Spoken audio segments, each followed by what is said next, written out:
Hey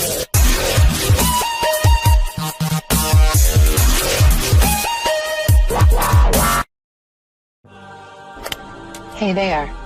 Subscribe to my channel and also press this bell icon so you can get latest video notifications. And this is absolutely free.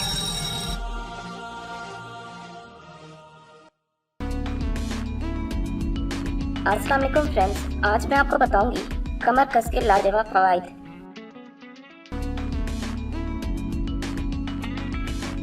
कमर कस क्या है? बहुत से लोगों ने ना ही इसका इस्तेमाल किया होगा और ना ही कभी इसका नाम सुना होगा, लेकिन जो इसका इस्तेमाल कर चुके होंगे वो इसके हैरत अंगेज फवाइद से बाखूबी वाकिफ होंगे। कमर कस एक जड़ी बूटी है।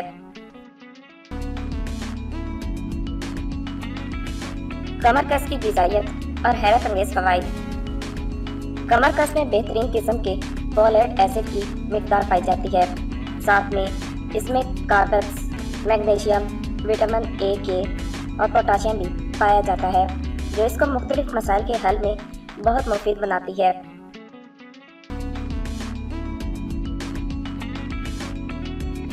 खांसी में मुफीद।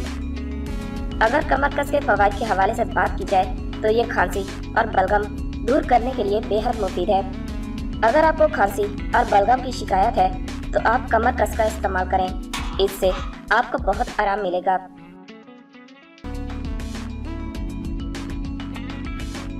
पेट के कीड़ों का खात्मा। कमर कस का जायका तुर्श होता है और इसके इसी जायके की वजह से ये पेट के कीड़ों को निकालने में मुफीद है। तो अगर घर में किसी के भी पेट में कीड़े हैं तो इसका इस्तेमाल लाजमी करवाएं।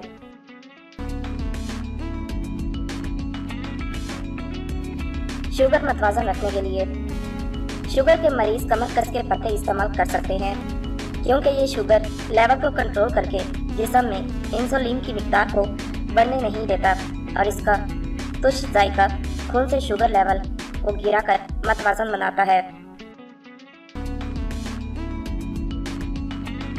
दर्द दूर करने में मुफीद। अगर आपके जिस्म में कहीं भी दर्द हो तो आप बस कमर कस का इस्तेमाल करें, इससे पट्टे भी मजबूत होंगे और आपकी सेहत भी बेहतर होगी। साथ ही आपकी हड्डियां भी मजबूत हो जाएंगी। ज़चगी के बाद औरत को भी इस जड़ी बूटी का हलवा बनाकर खिलाया जाए तो कमर और हड्डियां मजबूत होती हैं और कमर दर्द का खात्मा होता है। कमर कस का इस्तेमाल करने का तरीका। कमर कस को इस्तेमाल करने का मीठा सा तरीका ये है कि इसकी बर्फी बना ली जाए, जिसको बनाने के लिए आसान सी तरकीब ये है।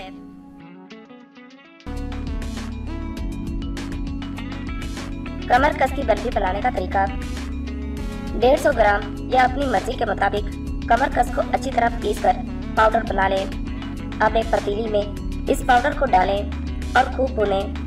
फिर इसमें 1 किलो दूध डाल दें और तब तक पकाएं कि इसका रंग हल्का ना हो जाए। फिर इसमें आधा चम्मच घी और चीनी शामिल करके भूनें। चीनी की जगह गुड़ भी डाला जा सकता है। कुछ देर इसको खूब भूनें और चम्मच हिलाती जाएं। अब आप देखेंगी कि ये सख्त सा होने लगा है। अब इसको एक बड़ी प्लेट में रखें और फैलाकर नीम ठंडा करें। इसके बाद आप इसको छुरी की मदद से बर्फी नुमा काट लें। अब ये मीठा शुगर नहीं बढ़ाएगा और आपका दर्द भी भाग जाएगा।